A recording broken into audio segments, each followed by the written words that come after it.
Olá pessoal, espero que esteja tudo bem com vocês, com suas famílias. Vamos agora iniciar os estudos da nossa 10ª semana na disciplina de História. Pessoal, na aula passada, vocês estudaram um pouco a respeito da Revolução Francesa, um importante movimento que vai marcar profundamente a Europa na transição do regime feudal para o regime capitalista de produção. Hoje iremos estudar sobre a chamada Era Napoleônica, governada pelo então general Napoleão Bonaparte. Este período de governo vai se iniciar na França, mas, com o passar dos anos, vai se estender por toda a Europa.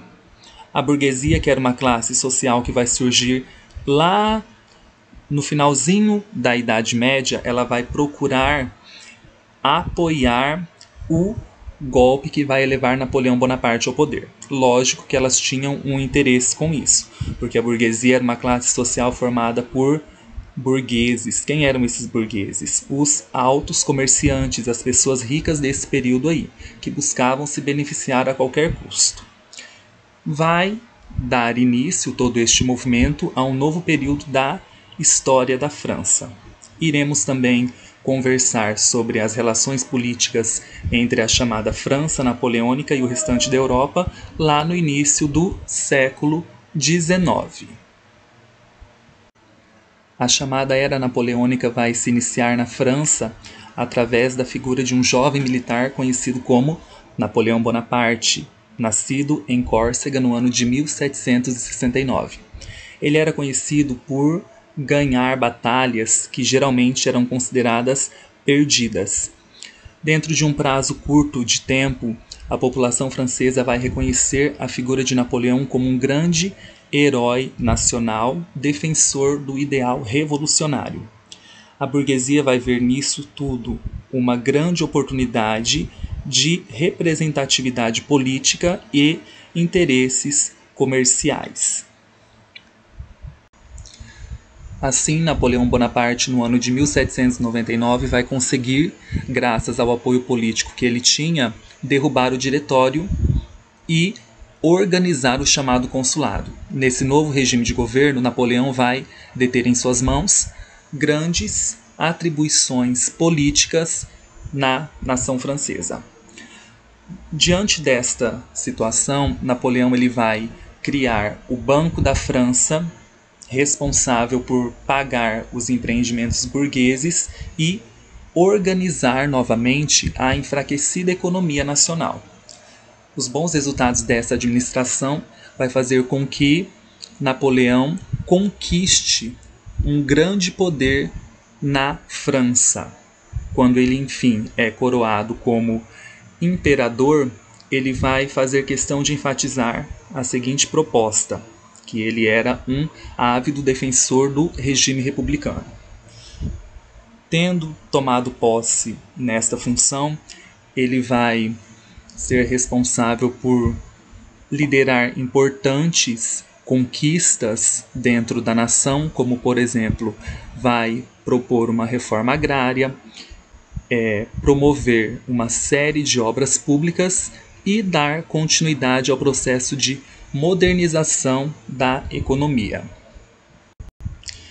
Diante disto, Napoleão ele vai conseguir ganhar importantes batalhas e conquistar territórios de toda a Europa.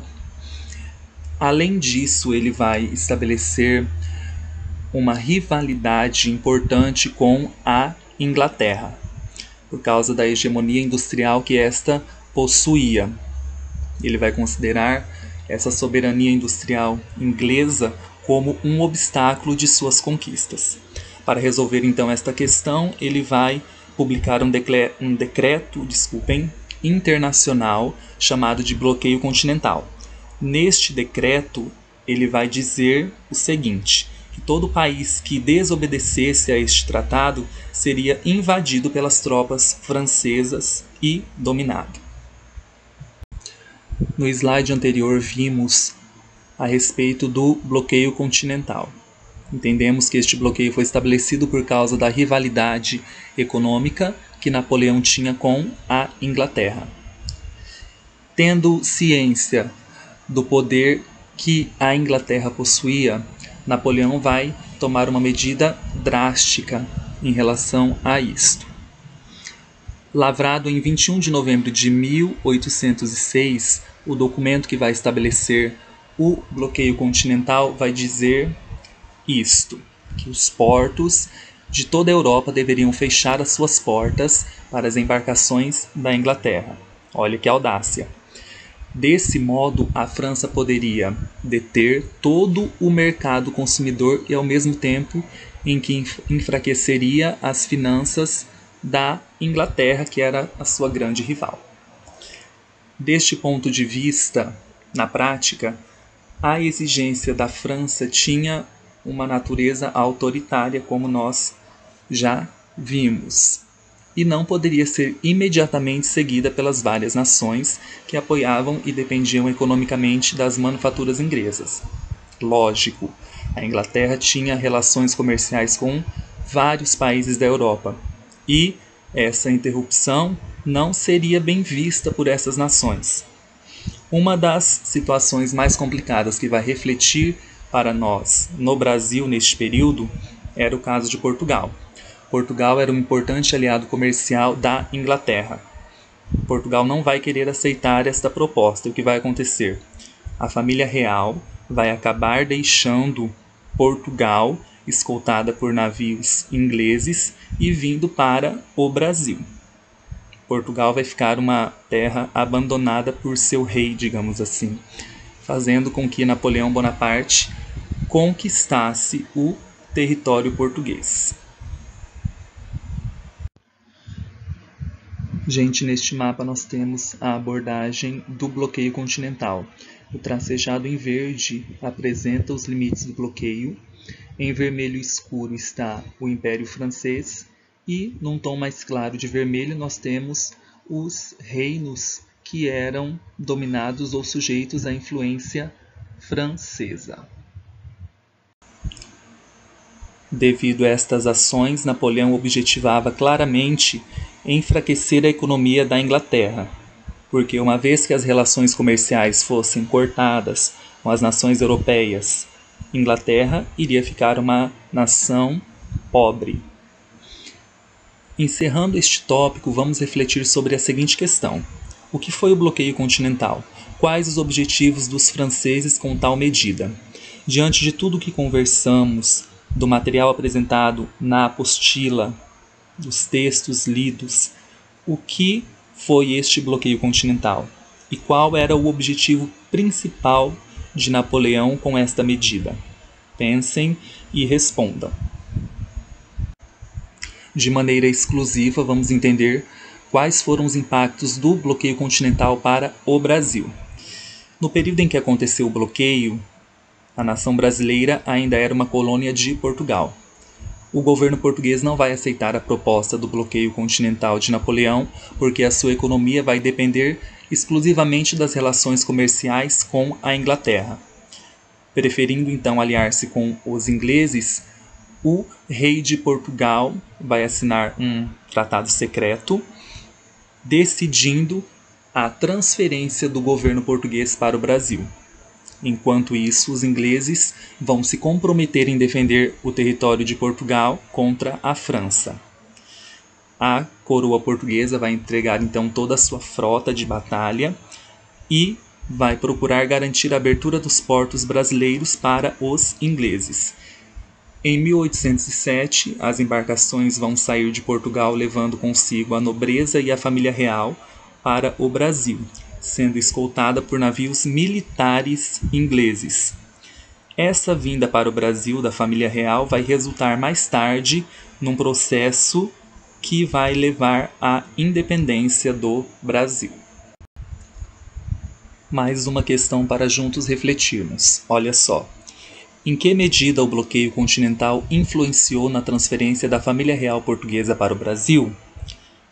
Nessa questão aqui vocês vão ter que entender o porquê que o bloqueio continental vai influenciar na vinda da família real para o Brasil. Quais foram os motivos desse deslocamento? Por que a família real vai abandonar Portugal e vai vir para o Brasil? Pensem nesta questão e respondam no caderno. No desafio de história, nós temos duas questões muito importantes relacionadas ao conteúdo estudado. A de número 1 diz: descreva como ocorreu a supremacia de Napoleão Bonaparte. Nessa questão, vocês vão ter que relatar como aconteceu a tomada de poder por Napoleão Bonaparte, como que ele conseguiu se estabelecer como um importante imperador na França.